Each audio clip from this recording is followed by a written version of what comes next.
trying to help these poor families that there's just, they feel like there's no hope left. And as sad as it is, like, even if someone doesn't bring them answers, they're just so happy someone cared. I got nightmares in my head, I fear that the thoughts build up until I can't hear, that my mind fills up into a creature, and it haunts me somewhere much deeper. Hey guys, it's Paul and welcome back to my channel. I got my bachelor's in criminal justice and a minor in psychology, and I'm going to say that for the next 21 videos because I'm just so proud of myself. I'm also a board member for a nonprofit called Voices for the Silenced, in which we help missing loved ones, families, and friends aid in their searches to do the best they can. If you have a missing loved one in the West Virginia area, surrounding areas, please get a hold of us and we'll do what we can. And today I just want to do something a little different. I just want to sit down here with you and talk to you because we hit 1,000 subscribers. That's crazy, right? That's crazy. It was a goal I thought was actually never going to happen, if we're just being honest, but we are here and it's small, but it's exciting, right? So when I had a midlife crisis and went back to college to get a bachelor's degree in criminal justice, I knew I wanted to do something with missing people. That was something I was always so passionate about. To be honest, there is just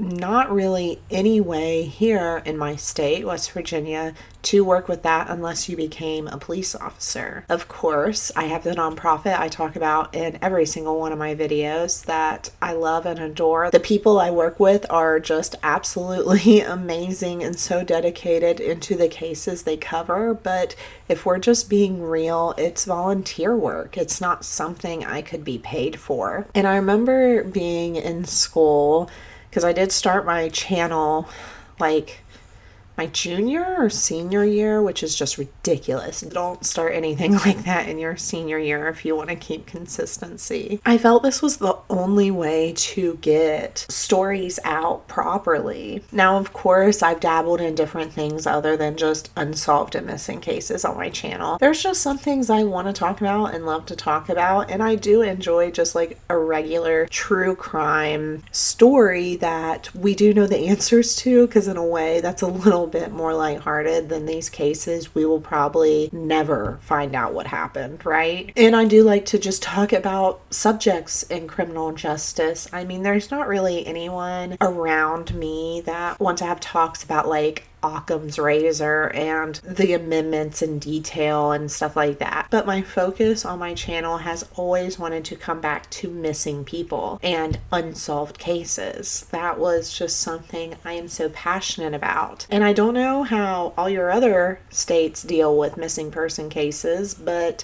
I will tell you, West Virginia sometimes does their best and then just sometimes fails miserably. And if we're just being honest, the police here are already working overtime, and then you throw a missing person case on them. Like, sometimes that goes to the wayside, especially, unfortunately, if the person is known to have done drugs at pretty much any time in their life. They could have went to a high school party one time and, smoked some weed. And I swear to God, sometimes the police just absolutely close, theoretically, the case and say it was a drug overdose. It's really ridiculous how West Virginia brushes off people based on the rumors, not even proof, rumors of their drug activity. Being West Virginia, we know we have a very high rate of drug use here, a very high rate of overdose. If you're from here, you've heard all the statistics thrown in our faces, right? But to me, that just never meant the family didn't deserve answers. I have covered multiple cases on my channel that people were addicted to drugs, and we have talked in those cases on how they are brushed off because of this. I mean, Jeff Crawford being the main one I could talk about. This isn't a missing person, but Crystal Young, we might never know what happened to her, and it was because she was thought to have been a prostitute. She was thought to have used drugs. Why did her family I mean, she has like 7 siblings, or she's one of 7. I can't remember. Why do none of them deserve to know what happened to her sister just because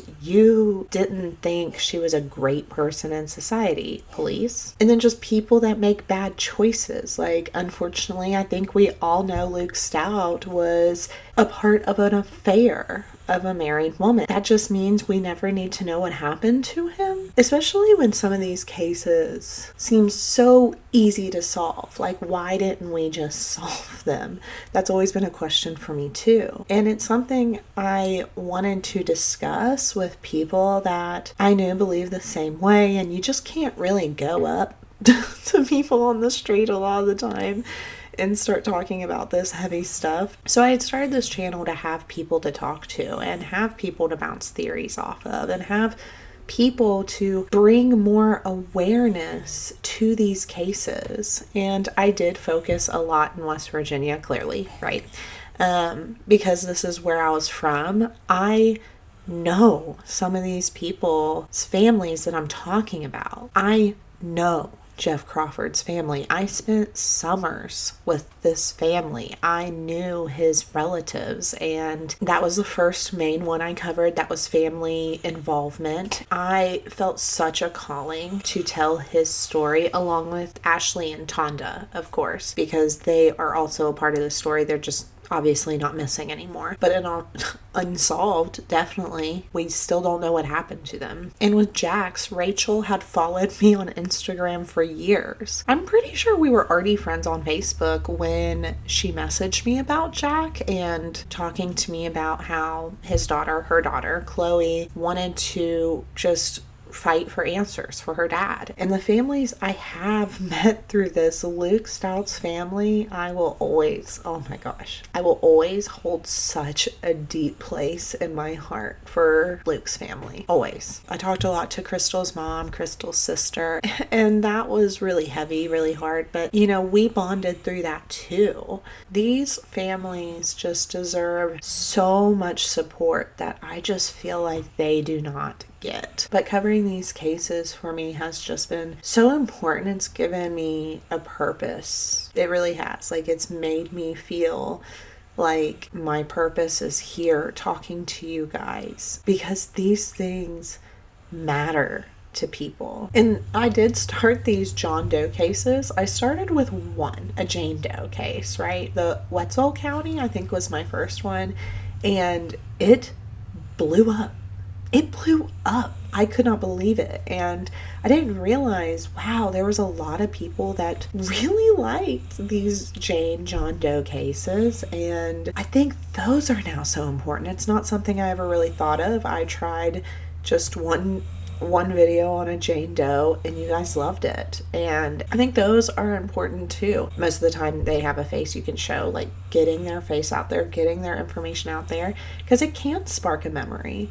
I can't tell you guys, even cases I didn't talk to the family on, right? Like how many tips I get sent through this. Like, you could go through the comments and look and find stuff all the time. This isn't just me. I wasn't the one hitting that subscribe button 1,000 times. And yes, of course, most people subscribe to channels because they like the creator. But like, when you share my videos, especially on, missing people, unsolved cases, I want to focus like on those videos because that's where my big direction is going. I'm going to try even different states, slowly adding different states on there. I want that to be the main focus on my channel. It's so important to people. I don't think you can comprehend, unless you're talking to a family member, how important the progress of the videos are. And like Jax, let's talk about Jax. Let me go look. Hold on. If you just look at Jack's video, right, Jack Denny's video, it has 2,404 views from the time I'm filming this video, right? It has 35 comments and 60 likes. Yes, I mean, that does feel good. I worked really hard on that video. I worked hours talking to people, trying to be available all I could just to deal with what was going on with Jack, because nobody was talking about Jack. Nobody was looking into Jack. And it was just, I shouldn't say nobody. but it was just so important to get his story out there for his daughter. And I don't think you understand the gravity of how important the success of my videos are to these family members, because they feel like they're finally being heard and seen. And I can't do anything for the success of my videos and how good they're doing lately. That's you guys, right? That's you. And you need to be appreciated for that, you know? Like, I really, really appreciate you guys, which is why I just wanted to kind of sit down and do this type of vlog and ramble about my journey so far and our journey so far.